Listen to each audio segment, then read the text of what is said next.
Welcome to the One-to-One podcast, brought to you by the Learning Technology Center of Illinois. The LTC is a program of the Illinois State Board of Education.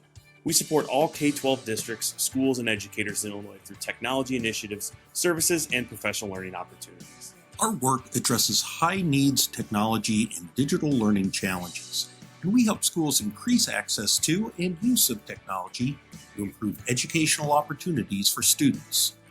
Your hosts are Brian Bates, Associate Executive Director for Professional Learning. And Matt Jacobson, Online Learning Coordinator. Let's get started. Hey, Brian, how are you doing today? I'm doing great, Matt. Thanks. I'm just excited to be here and get this podcast going. Yeah, absolutely. We've been talking about doing a podcast now for, 2-3 years now? And we're finally doing it. Yeah. It feels good. It feels good to finally get this going. So Brian, do you want to tell people exactly why we're doing a podcast? Yeah, the LTC does so much already with workshops and webinars and blog posts and all these different ways to try to showcase what's going on in EdTech, what's new, what's next, what's exciting. Trying to find different ways to amplify the voices of people, not just in Illinois, but across the country and across the world who are doing really cool things in EdTech. And the idea of doing a podcast just felt like a natural fit because educators are busy, and finding a way to consume that information is hard. And so a podcast allows educators all over to listen or watch on their terms. Driving to school in the morning, driving home at the end of the day, throwing us up on the smart board while they're grading papers after the students leave. It provides another opportunity for us to help support educators across the state. You make a good point, Brian. With our webinars and a lot of our other content, it's prepared ahead of time, sometimes months ahead. And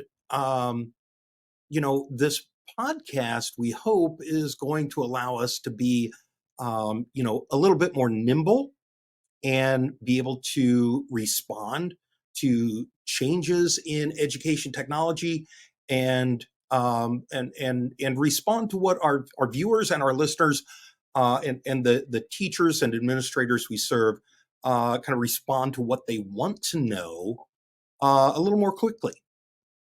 Oh yeah, and I love that you say that the opportunity to be nimble because right now our plan is to publish an episode once a month, just to start off, see how it goes, see if people like it, and see if it's something that's successful and that people will actually listen to or watch. But the opportunity is there for us to hopefully, if things go well, to expand and offer this more than just once a month. So I do like the opportunity to be nimble and be timely in our episodes. Absolutely, Brian. And you know what? We're going to do some interviews. We'll have some follow-ups from us, from some other folks with the LTC, and maybe from some viewers and listeners as well. We'll also try to weave in some updates on EdTech in classrooms. Maybe do a little how-to now and again. We'll provide some tech tips. And we also have some questions from a mailbag form. It's just a Google form, so that if any of our listeners or viewers have questions, they can just drop them in and into that form, and we can respond to them, fairly quickly in time for the next episode. Yeah, I'm excited to see what questions we get. Once we get some of those popping in and being able to tap on the shoulder of some great people both within our within our ed tech atmosphere here that can help to answer those questions, and looking forward to being able to take those questions and answer. That's a great point, Brian. We're also going to try to get this out there and publish it on YouTube and YouTube podcasts. We'll also be distributing the audio through YouTube Music, Google Podcasts, Apple Podcasts, Spotify, and almost anywhere else you get your podcast. Also, remember, we'll have some interactive questions that we've set up over on Spotify, so you can interact with the podcast as you're listening, and we can address any questions or comments you have on the next episode. Yeah, I think that'll be a great piece of it, being able to join in and listen whenever you can, or watch whenever you can, and hopefully hopefully you're able to take something away from it each time. Yeah, you know what, Brian? I think this is going to be a lot of fun. It is. So, how about it? Should we get on with our interview? Might as well get started. Okay, here we go.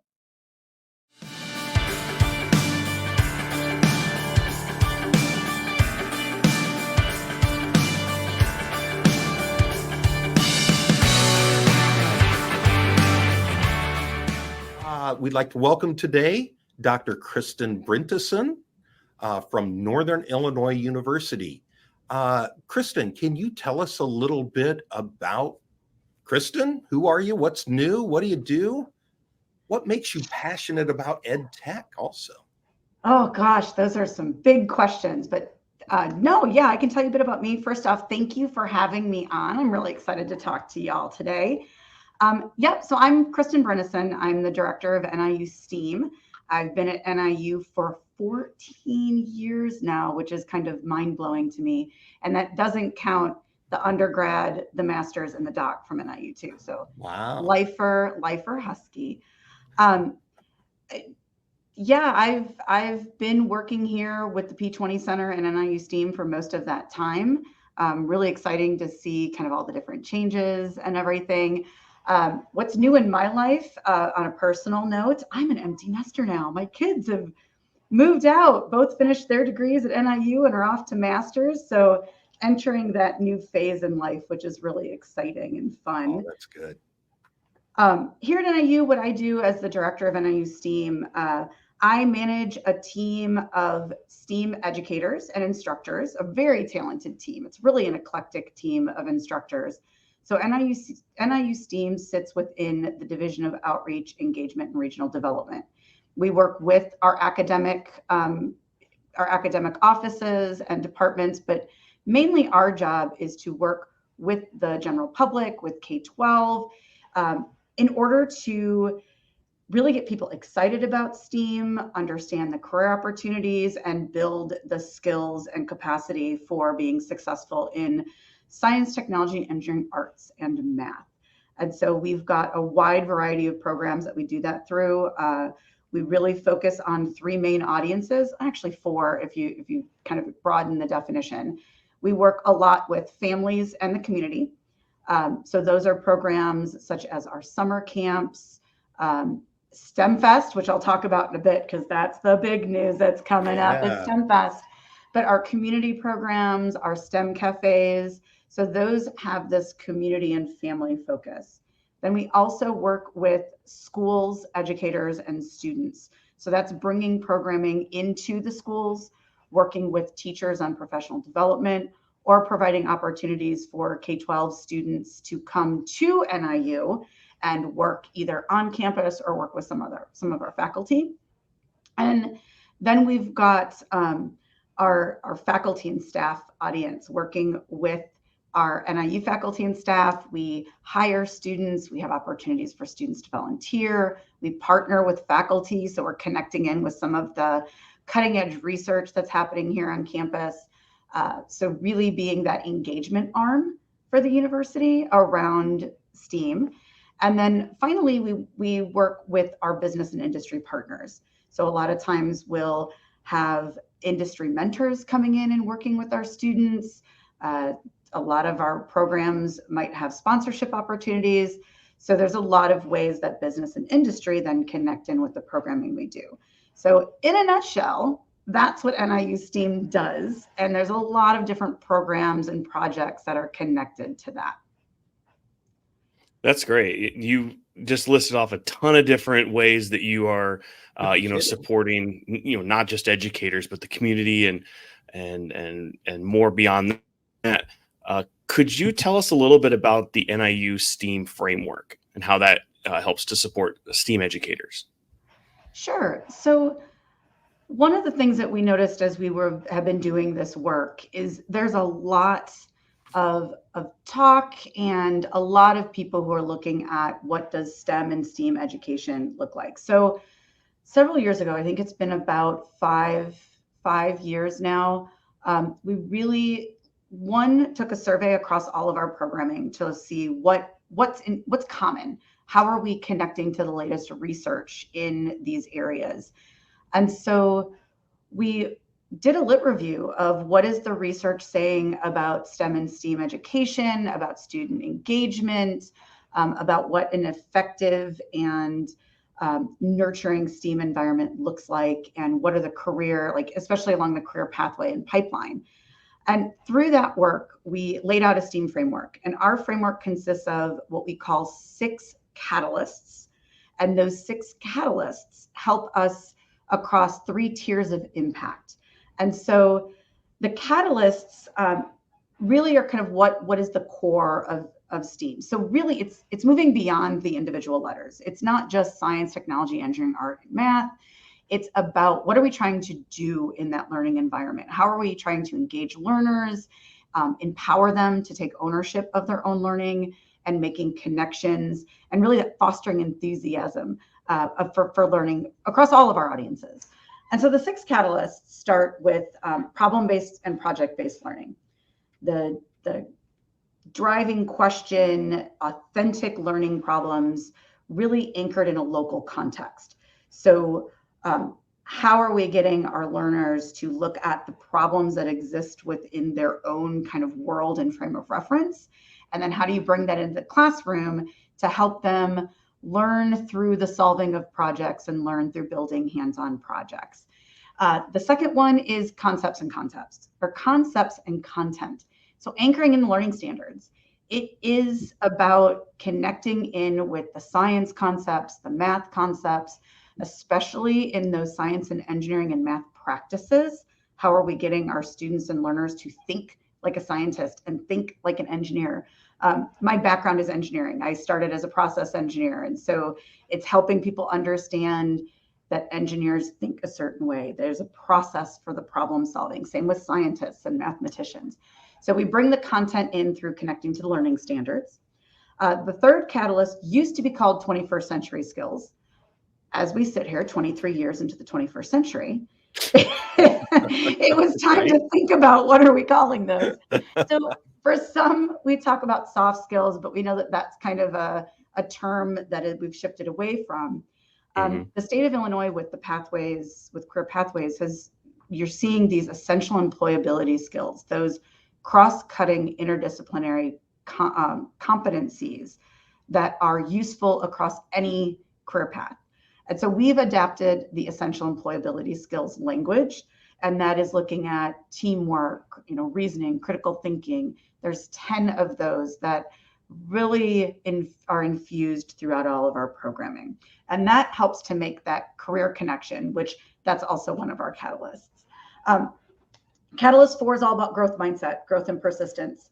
I used to do a podcast called Failure Bites. So it's all about learning through failure. And we used to say it's failure-based learning. Like, well, are we setting them up for failure?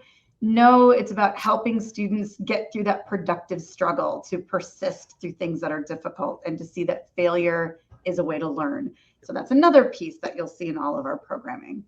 I mentioned career connections, even at the kindergarten, preschool level, talking about the career paths and what are the opportunities that students have within these STEM fields and STEAM fields.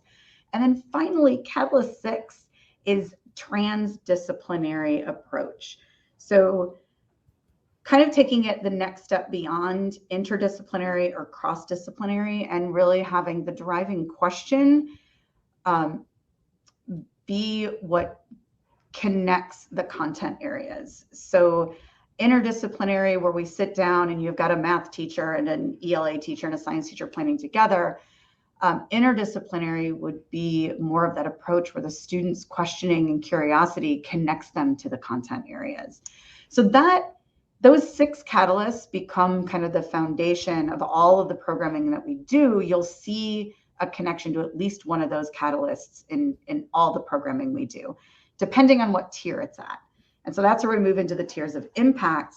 And our tiers of impact are, my MTSS folks will appreciate this, but it is looking at tier 1 is inspiration. And that's kind of the something for all. STEM Fest is a tier 1. We have 4,000 people come to campus. They leave with a spark of curiosity. They leave saying, that was really interesting. I want to learn more. And we know research shows us that sometimes one inspirational event can be what ignites a student's passion and drives them towards a career or an interest in an area. So inspiration is where we start. Then we move into amplification. And amplification is more about capacity and skill building. So this is where we're working a little more closely with a smaller group of individuals, whether it's students and we're sending them through a 1-week summer camp to dive deep into engineering or health careers or robotics, but it's about building the capacity to take it further. We do this with teachers in some of our workshops, or if we are, when we used to do our institutes, so building those skills so that they can move to the next level. And then finally, the last level is transformation. This is that in-depth approach. This is the all for some. We have an after-school program that we run in partnership with DeKalb School District, where we bring middle school students to campus every day after school. And they have STEAM programming, there's tutoring and mentoring support. That is considered a transformational program because of the depth and the time that we're spending with these students. Some of them might be starting their 3rd year with us. And so that's kind of the level of transformation that we're looking at, is how do we build those skills and help get them connected to the resources and skills and knowledge they need to be successful in a new path. So that's the framework in a nutshell. Whew. Awesome.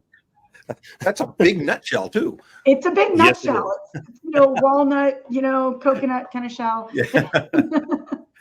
So you've sort of alluded to kind of our next question already, but how does the framework, the catalysts, the tiers, how are you using this to support the work of teachers in schools and classrooms? So we've been doing teacher professional development for many, many years now, and it's kind of taken a variety of different forms.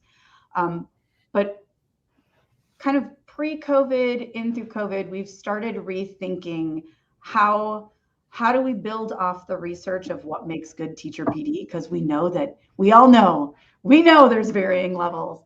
And so how do we really work with teachers to make lasting change? And so using this framework and the tiers of impact model, we've laid out an ongoing teacher professional development kind of support plan. And it starts with working with the leadership to help define the goals. What do they want to accomplish? What are some of the pieces that they want to put in place to meet the goals that make sense for their school, their district, and their community? And so phase 1 is working with district leadership to come up with the goals, making sure they're measurable goals, providing a STEAM 101 workshop that provides common language, introduction to our framework, working with the school to talk about what their STEAM philosophy is based on their goals, and also doing a gap analysis. Where are their teachers at? So many times we see when we go into schools that there's a lot of things that teachers are already doing that connect into the STEAM mindset and a STEAM environment. And it's really helping them just put on a STEAM lens to see those connections, or making small changes or tweaks or additions to what they're already doing to start shifting towards a STEAM kind of that STEAM learning environment. So that's kind of phase 1, is really getting a picture of where do they want to go and what are they already doing. Then we work with them to lay out what are our next steps. We are in the process of releasing our first kind of foundational modules that take the framework and build on that amplification tier. What is the capacity? What are the skills teachers need to understand? So it starts with our STEAM essentials. We've identified 7 kind of basic skills that students need to be successful in STEAM. And that's collaboration, reasoning, being able to work with data, being able to ask questions, those kinds of things. And so what are some of the small things you can do to start building that? Then we move teachers into how do we build inquiry? How do we use the design cycle, our STEAM design cycle across all the content areas? Because it's all about shared vocabulary. And then moving that into project-based learning, connecting with the community, and kind of building that portfolio of what this looks like. So that's kind of the foundation. Then through taking that knowledge and moving it into the classroom through coaching and co-teaching and having kind of a success that we can measure at the end. And so it's ending up being about a year engagement that moves from all staff to a targeted small group of staff that really have a clear implementation goal that we can look at and go, yes, we were successful in that goal. So that's what how the framework to tiers of impact look when we're working with a school. And intermixed with that, we might include some student tier 1 programming, like how do we set up a family STEAM night by bringing our mobile exploration labs in, or we're doing some family lit nights with schools. We're making that connection between ELA and literacy and STEAM activities, which is such an easy connection to make. So it's kind of intermixing that too and modeling some of those things for the schools. So the goal is we can go, we leave and this stays. It's a lasting change, not just something that happens while we're there supporting it, but we can back off our support and the change stays. That's great. I love hearing about how you're able to work with those schools, which kind of brings me to my next question is, beyond working with schools, what do you have going on? What's upcoming? What's new for educators, for community members, for family members? How can they be involved in anything you've got going on or coming up soon? I'm glad you asked that. We have tons of things going on. First and foremost, on September 30th, in the heart of NIU's campus, I'm pointing to campus because it's right outside my window, is STEM Fest. So STEM Fest, this is our 14th year with STEM Fest. And so STEM Fest is a free family event. We fill the center of campus, our student center, our commons area, with hands-on exploration booths. We bring together a lot of our NIU community members, our student groups, our faculty and staff. We have outside exhibitors, and people can come explore campus, get their hands on some activities. And it's just a great family day to just kind of see what's new in the world of STEM and STEAM. And we really can't do this without the support of volunteers and our faculty and staff that support our sponsors. We've got some great corporate and business and industry sponsors, such as Meta, who's been a great support through all of this. They're bringing the Be Pro, Be Proud truck with some simulations, some career simulations that you can go on the truck and check out. So That's cool. A lot of great things. We're bringing back the weather balloon launch at noon, so you can watch some of our scientists launch a working weather balloon to collect some real-time data. You can fly drones. We have Build-A-Blinkies, which are soldering little blinky pins. Lot of great things to explore and do. Our robotics and rover expos going on in Anderson Hall, so you got to make it across campus to see that. And those are our college clubs, and a couple college clubs from the surrounding area will be showing off all the work that they're doing with their robots and their rovers. So great day to explore, bring the family, and it'll be September, so the weather will be great. Let's hope. Yes. Awesome. Yeah, I'm excited. As someone who's been to STEM Fest before, I'm very much looking forward to being there again this year. I'm excited to see what's new and kind of revisit some of those things that you've done in the past, like you were talking about the weather balloon launch. And so I'm very excited for it. I hope other people will be excited and come out too. And this is the 20th anniversary of the Haunted Lab.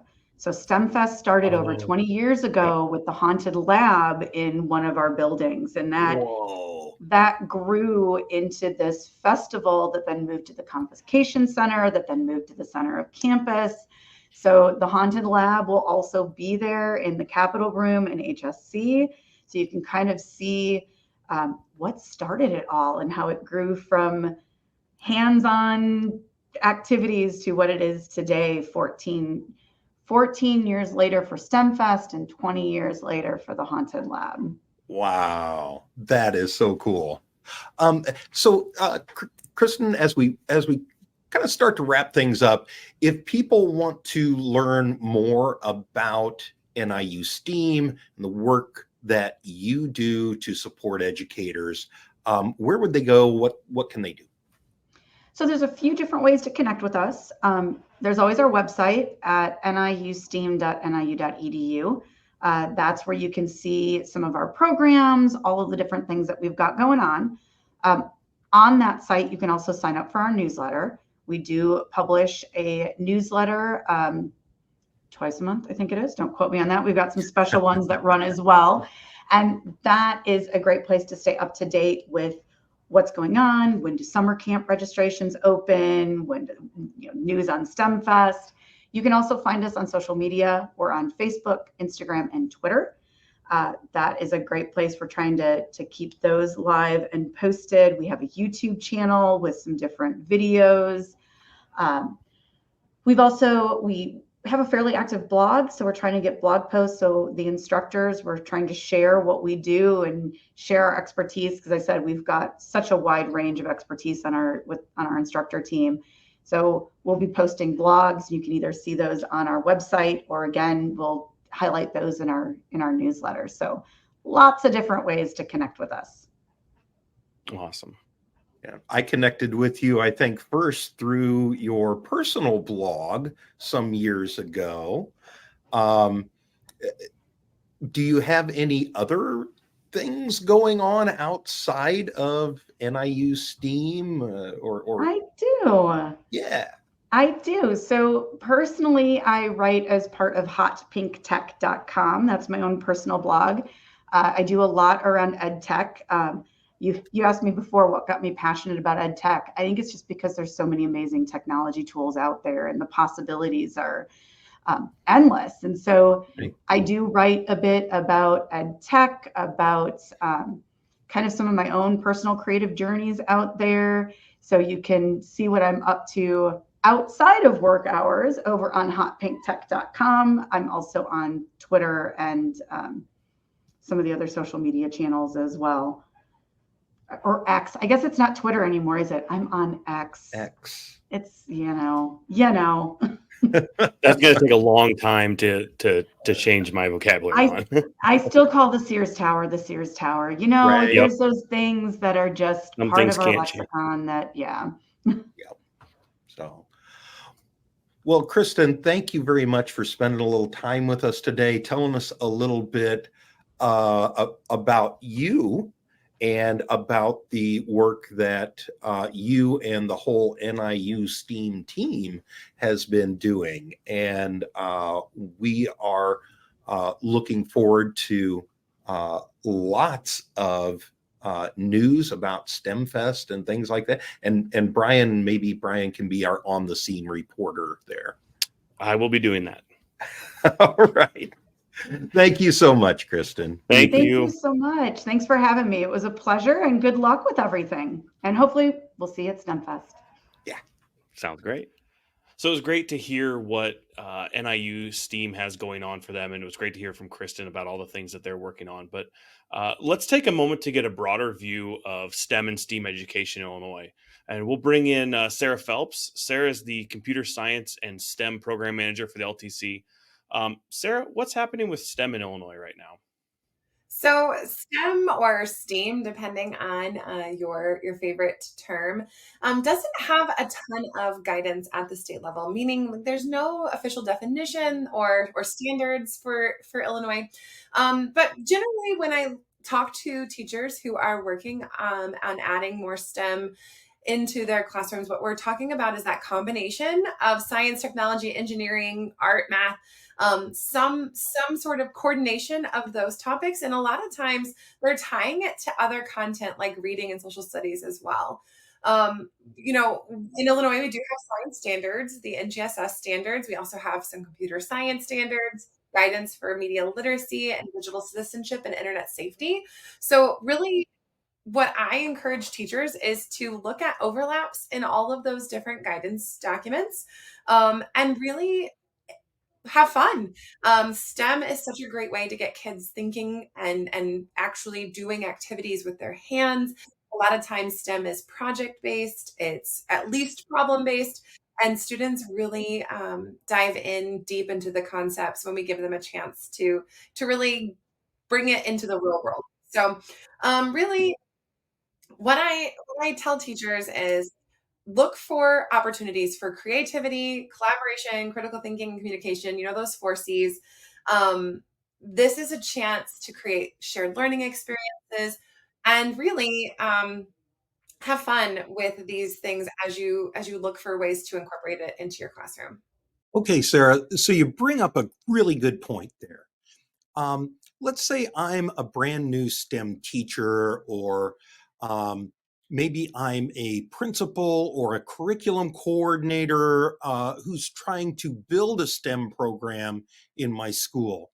Uh, where could I go to find information and get started? Awesome, absolutely. Well, it really depends on what your district's vision for STEM education is going to look like. I've interacted with a lot of different districts statewide. Some have a very large focus on technology, and then they're sprinkling in some of the engineering, physical computing, robotics.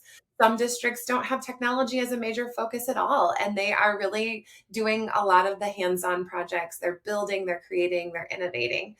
So, you know, finding the resource that fits the style of program that you're trying to develop is important. We have some great resources that have been developed by LTC staff members. Specifically, Eric Santos has made a integrated view of like computer science standards so that you can look for ways to incorporate those into some of the content that you're teaching. ISB has a computer literacy continuum to see where some of those technology skills fit in at each grade level. And again, when you have an idea of what skills you want to try to incorporate at each grade level, you can then find places that those fit naturally with the content that you're teaching.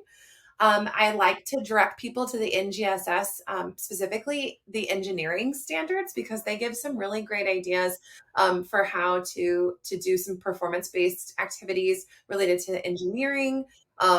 Teach Engineering from the University of Colorado is a fantastic resource. They have some amazing activities that help reinforce the engineering design process. And even I really think ISTE has some great guidance for the STEM activities because they really support those four C's. They give you some guidance on technology integration into your STEM classwork.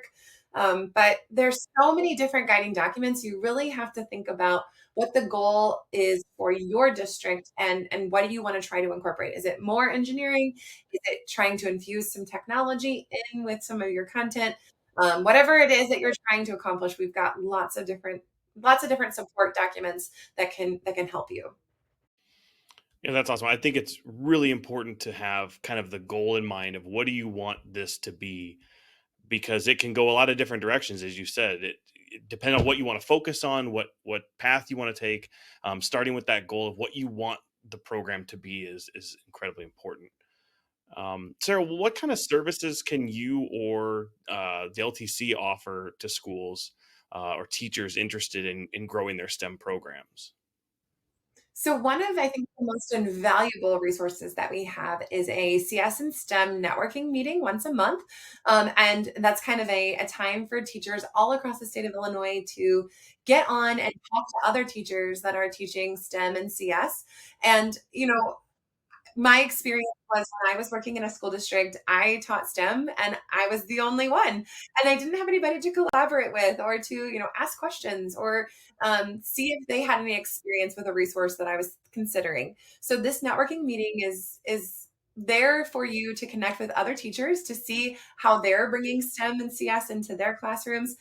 When we're not person, we still have an opportunity to connect with other teachers statewide and the LTC community. We have a community specifically for CS and STEM teachers as well.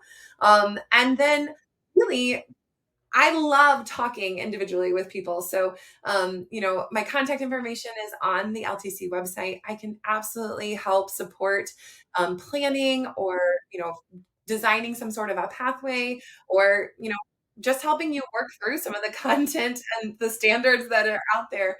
There is a level of sometimes it can get really overwhelming. So having somebody just again, if you're by yourself, you don't have anybody to collaborate with. If you need another person's opinion or somebody to listen to as you kind of brainstorm through, reach out because helping teachers do that is absolutely a passion of mine or districts as well. Again, my contact information is on the LTC website and consulting on STEM programming is 100% something that I love to do. Awesome. Well, thanks so much, Sarah, for spending some time with us, and for sharing with us an absolute treasure trove of resources to help STEM teachers get started or build and expand their existing programs. We'll include links to all of that stuff in the show notes for this episode. Once again, thank you very much for sharing your expertise and your enthusiasm for STEM programs throughout the state of Illinois. Thank you.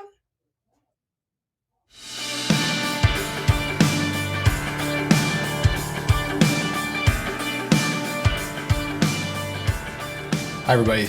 I'm Ben Sondgeroth, Lead Regional EdTech Coordinator for the LTC, and I'm really happy about this question that came in and happy to answer kind of my thoughts on it as far as how can we advocate and move the ball forward with technology without being preachy or outspoken due to COVID's kind of, people wanting to go backwards a little bit because of all of the tech integration that came with COVID.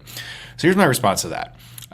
Patience, I think, is an understanding, empathy for those teachers that maybe have those reactions, that do see this as kind of a post-traumatic kind of thing, or like we want to go backwards because it was forced on us. What I think we can do here is reinvigorate how technology can make a teacher's job easier. Right? How can we show them ways that technology improves learning, improves the existing things that they're already doing, show them how it can make something work better. I think that's always a key with technology is how can I take what you're doing and enhance it? That's the wording that I like to use, enhance. And that would be my suggestion. So if you have teachers that have this, hesitation and, I don't want to do that because, COVID was hard and technology was hard. It's almost the same. They were forced upon it before. So now we want to take them by the hand, have some patience, have some empathy for that, but then go back to showing them how it can make their lives better. How can I make this lesson that you're doing right now that you really like, but let's just tweak it a little bit where we bring in this tech. So we're going to take away the forced application of it, and we're going to bring it in and show them the benefits and the positives. I personally think that's the best way that I've always looked at how to use technology, but even more so now that we do have this kind of post-COVID world where we have some teachers that maybe are hesitant to dive back into the tech because maybe it broke on them a lot and kids weren't as engaged as they were previously. So what I would do is I would sit in with them if I'm a tech coach or I'm an instructional technology integrationist or a tech director or even just a co-teacher, or an admin, is take a look. What are they doing? And what are some ways that you can make it better for them? And show them those ways. I think that's a really important way to do it. Start slow too, and this goes back to even pre-COVID. I would ask teachers to do this if they were new to integrating technology, is if we looked at the SAMR scale, we're just going to start at the substitution level. How can we take something that you were doing before, substitute it out, and just show you how that makes it better? Like, we're not jumping into the redefinition. We're not jumping into the modification. Like, we might not even go into the augmentation phase of that. We just want to start at the basics. How can I do this to make it look better? So I'll leave you with one example. Use AI to show teachers how they can get something done quickly and efficiently. Use AI to maybe show them how they can develop practice problems or practice questions or a new question set for a new topic that they're covering, and see how fast it'll generate it for them. And then they'll be like, whoa, that saved me so much time. Teach me more about this AI thing. So I think if we go along those lines, we're going to have some really good ways that you can, help those teachers get back into the swing of things with technology. So I hope that answer was helpful for whoever asked it. Great question. Keep chugging along. Have patience. Have empathy. And ultimately be a positive tech advocate.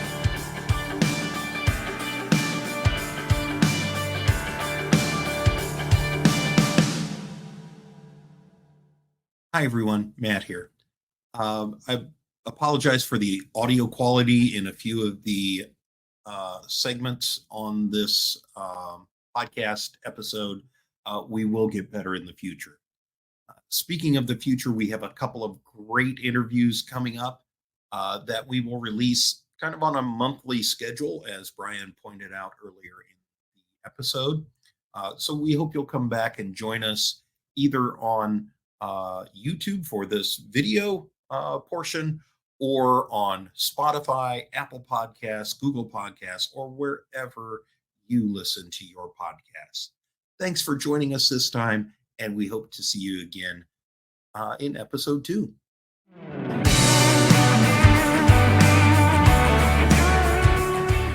Thanks for joining us on this episode of the LTC One-to-One podcast. You can find and subscribe to this video podcast on YouTube. Or listen to the audio by subscribing on Spotify, Apple Podcasts, Google Podcasts, or wherever you get your podcasts. This podcast was produced by the Learning Technology Center of Illinois, a program of the Illinois State Board of Education. Learn more about the LTC at ltcillinois.org.